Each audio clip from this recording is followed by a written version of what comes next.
Carl, welcome to this week's edition of Dugout. There's only one place to start really. It's been a bit of a unusual week, so to speak, with obviously things off field going with Gary departing. Can you just talk us through a bit of an immediate reaction from that? Yep, I met with Gary on Tuesday, and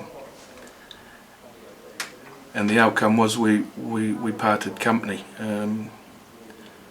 For whatever reason, and people can read into it what they want and come to their own conclusions, but you know, my remit is that the club has to come first, and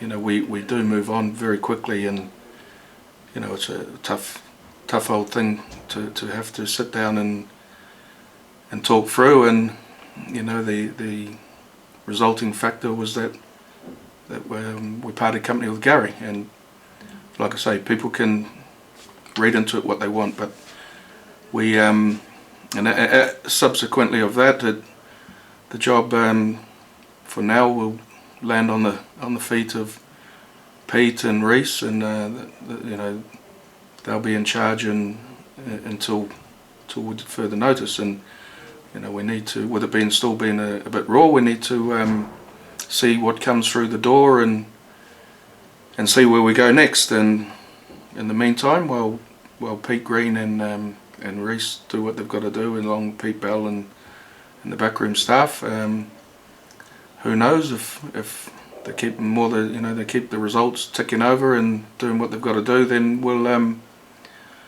we'll just keep assessing it.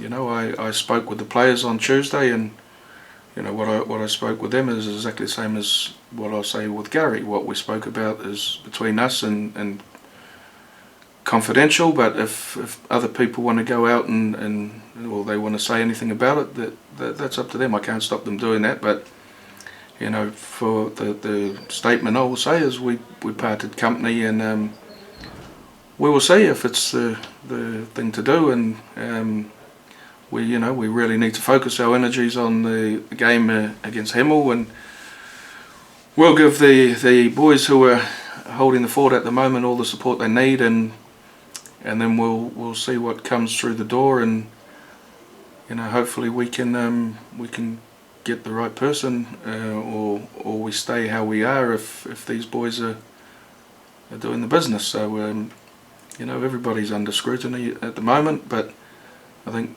when something's so hard and it is a big thing for a club to part company with the head coach, the right thing to do is to rush decisions and sit back and take some stock and see what comes through the door.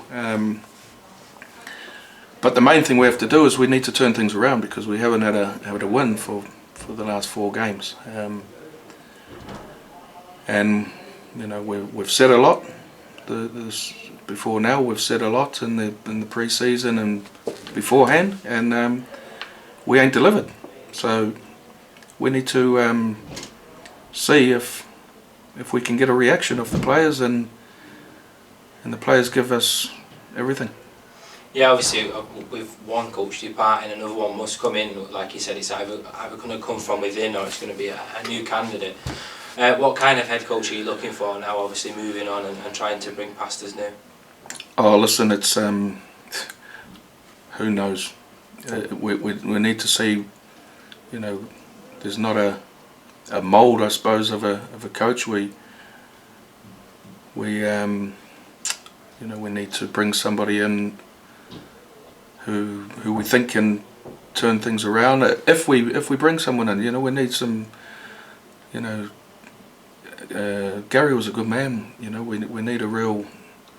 It's not easy managing 25, 30 men sometimes, and so I don't think there's a mould of a coach. We'll see the CVs to come through, and you know, sit down and sift through them and see if we can get the right man this time. You know, it's been difficult. You know, Cookie was here, who I certainly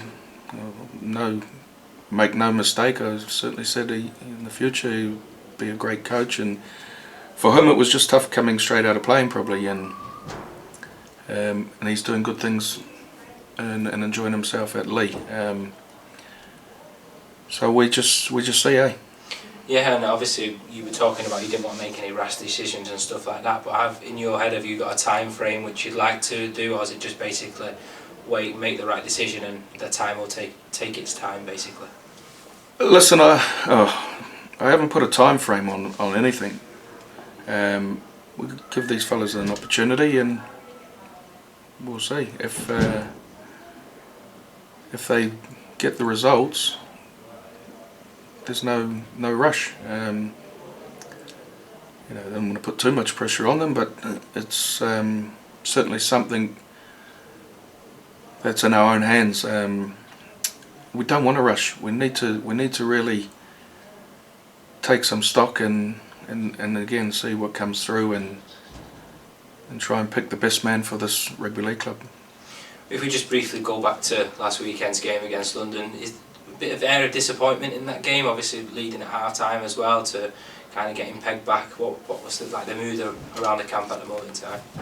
Oh, it was real disappointing. And it was tough for everyone, you know. I can't sit here and kid anyone. The performance just wasn't up to standard of the calibre of player we've got at the club.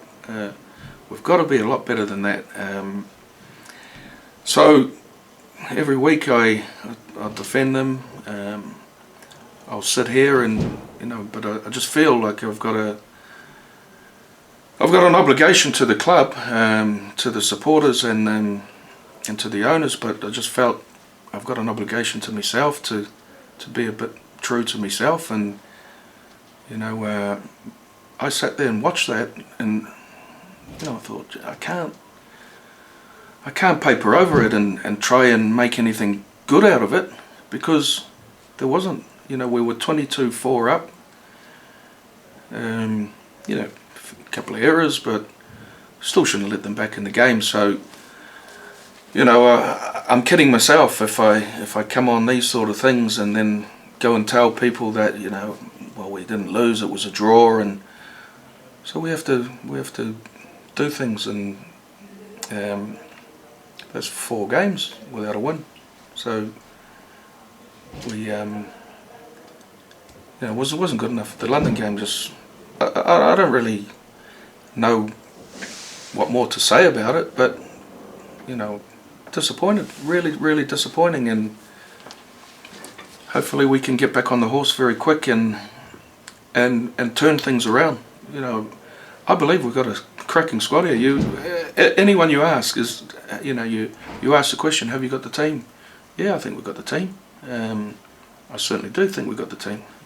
So the whole focus is not changed. We need to make sure we make the playoffs as high as we can, and then if we click, challenge these boys for promotion. And we've said all along that's the goal, and we'll see if we can achieve that.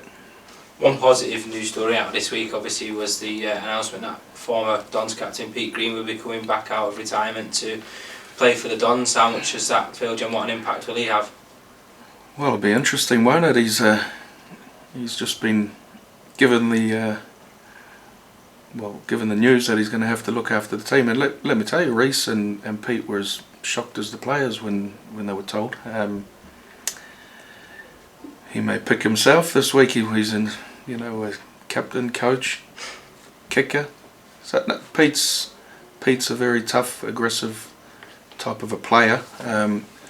Back in the day when he was playing here with us, he was quite a quiet lad, and we've got a team of quiet players, you know, naturally quiet, and it's not a bad trait to have.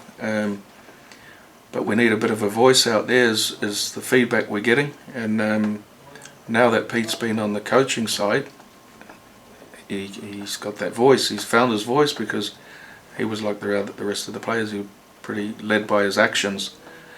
So if he plays, I think we'll all hear him.